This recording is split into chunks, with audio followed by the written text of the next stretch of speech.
Assalamualaikum warahmatullahi wabarakatuh. Selamat datang di channel Minashan. Di video kali ini saya sedang berkunjung ke pelabuhan ikan Lampulo. Tempat ini merupakan tempat pelelangan ikan terbesar yang ada di Aceh. Untuk mengetahui apa saja dan bagaimana aktivitas yang ada di sini, mari sama-sama ikuti saya. Oke bro, stay terus.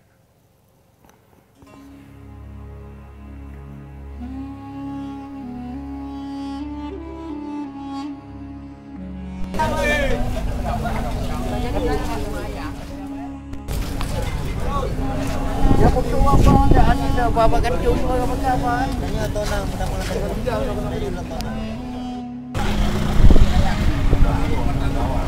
ya lagi gawe dah. Ya, haji betul lah. Ah, betul enggak?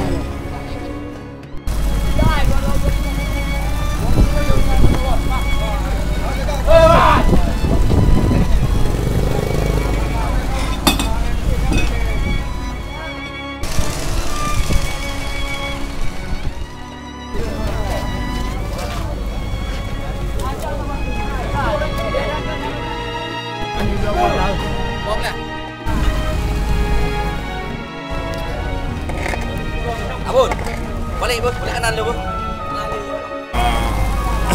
Nyok bawa. Oh. Berarti baru dah malam laut. Nyo baru. Sudah mulai laut dah. Truk hojak mah. Dia ni Truk India ke? Kobar. Ni komat.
Berapa bawa ini tinggal lah. Tu. Yang orang tu bisa mencapai 60 ribu tahun. Ada gaji orang nak dan parang tajam lah. Ana cik nau dan ku mana kalau ada dah mau. Nah, itu memang.